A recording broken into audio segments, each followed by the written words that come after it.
Buddy Rich.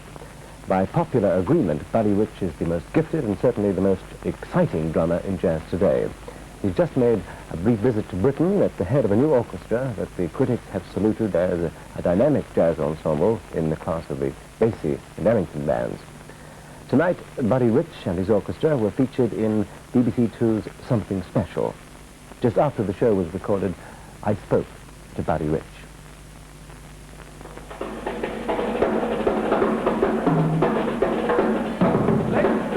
Presenting from America, the world's foremost drummer, the fabulous Buddy Rich and his orchestra.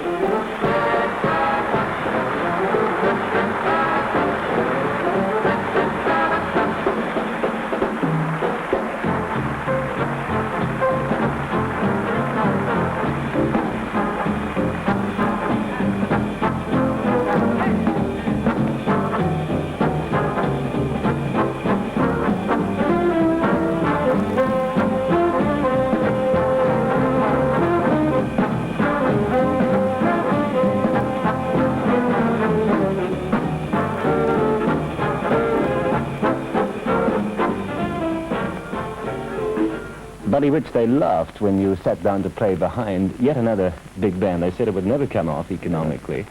It has. What made you, what gave you the idea against, when everything apparently was against the idea? Well, what makes them think that they know more than I know? Actually, you know, I thought that it was about time that something good happened in music. There's been a lack of big bands for the past 20 years in the States, and I thought that this was the right time to go out and take a shot at it. And I think what we're doing is musically correct. It affords people to have a good time listening. It's a pleasure to play with big bands.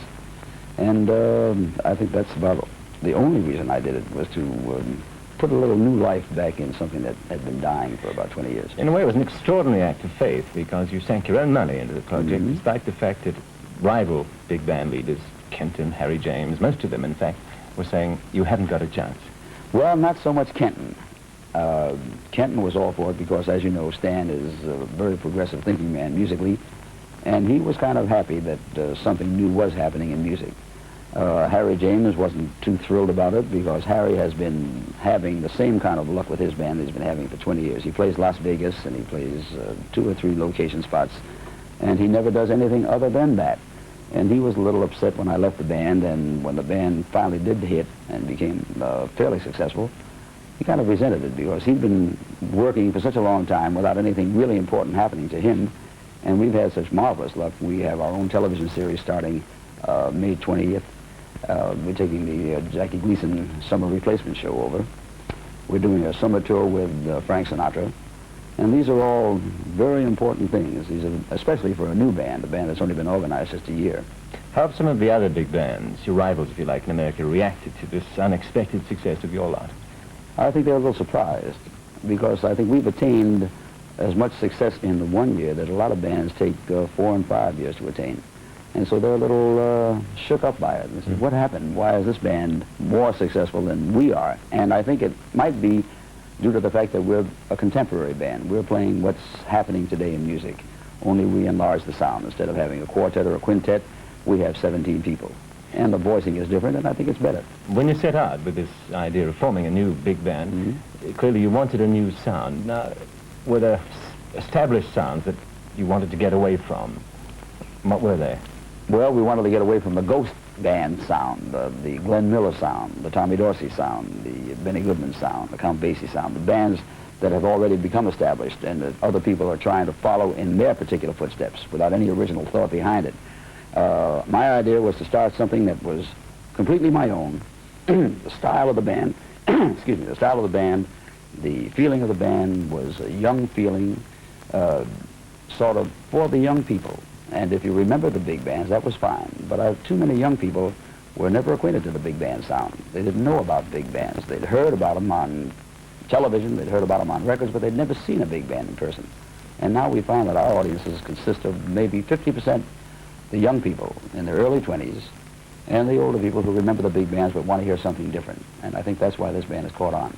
It pleases everybody. It has a good formula, musical.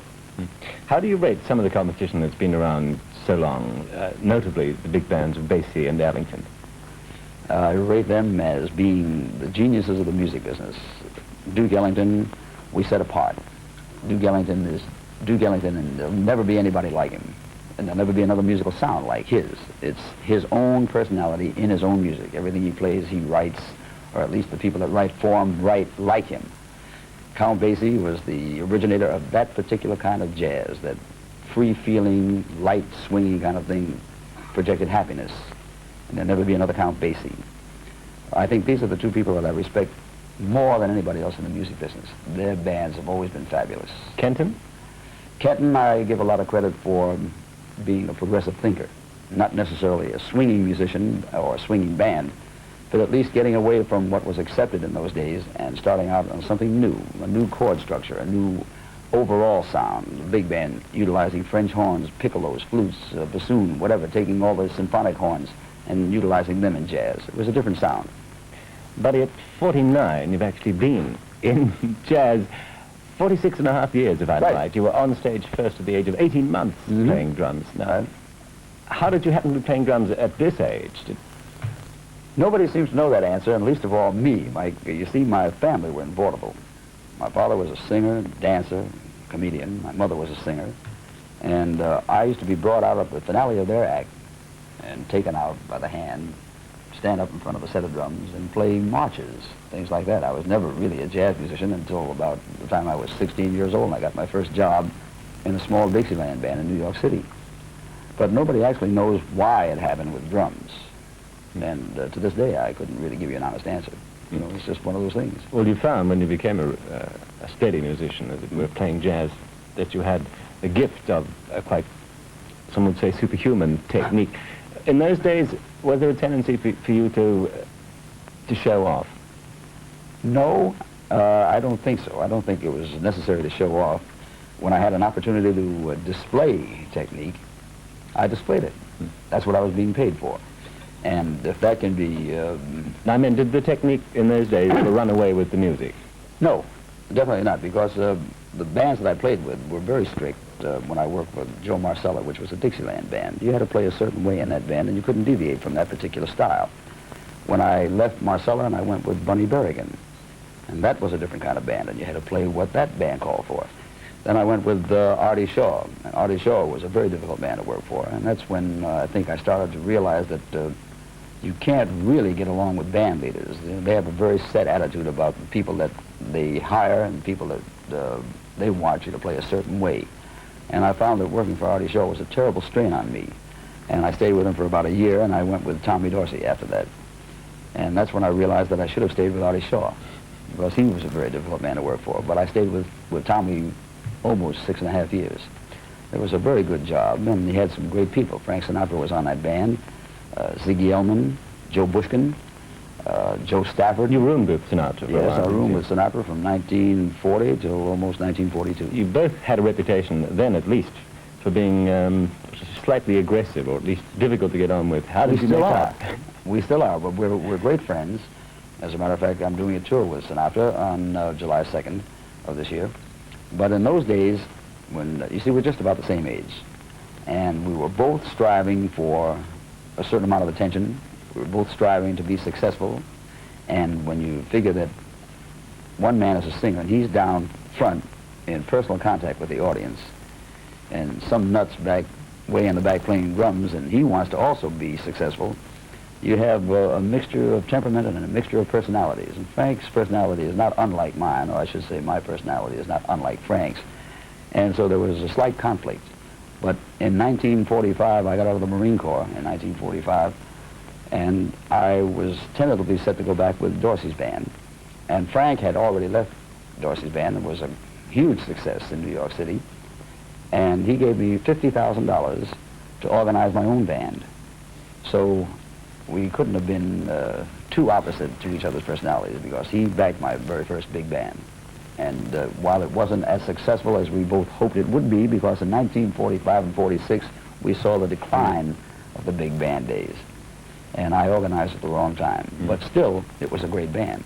It's just that the formula at that time wasn't what the people wanted.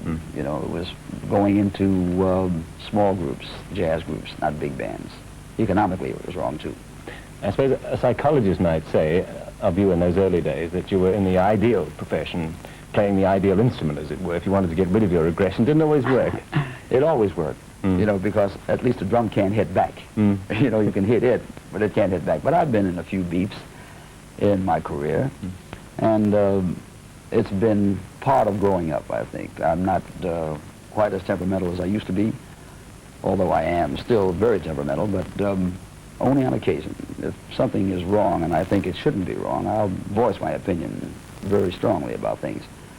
But in the early days, it was a matter of having to do the thing right now or else, you know, and now I'm a little more tolerant about certain things. One of the things the critics have picked up over here and have been refreshed by is the fact that with this band you're playing a lot of new material, a lot of new compositions, new arrangements, including a very interesting version of one of the Beatles tunes, one of the less well-known ones, perhaps, Norwegian Wood. Right. Are you looking all the time? You're prepared to select something from the pop field? If Constantly. The band, when you say you notice that it's something new, there isn't one thing older in this band than 1966 of March. And even those things are played less and less all the time because we're constantly getting new arrangements, new tunes, whether they be original or pop things. Now, we do have several of the Beatle tunes. We have Norwegian Wood, which is on our latest album it will be released May 1st in the States. We also have Michelle, and we have Yesterdays. All of the things that I think the Beatles wrote with a little more serious intent than some of the other funny things that they have written in the past, you know. And when I find something that I find musically interesting, I give it to one of my arrangers and say, here, make this better than it is. And, of course, they do. They take that small thing that they have, the sound that they get with maybe just 4 or 5 men, and make the structure of the arrangement so that it fits a big band, change the personality around so that it fits the personality of the band, and all of a sudden you have a different sound completely.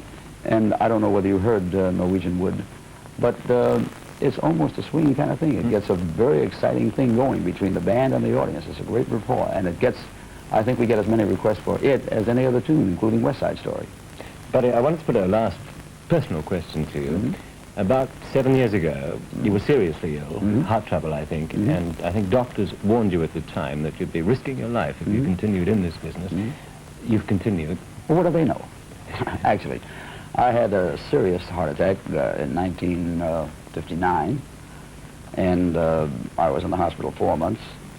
And the first consensus of opinion, several doctors, was I would never play again, because the main artery had burst, and they didn't think it was going to heal correctly, and it was too dangerous a thing.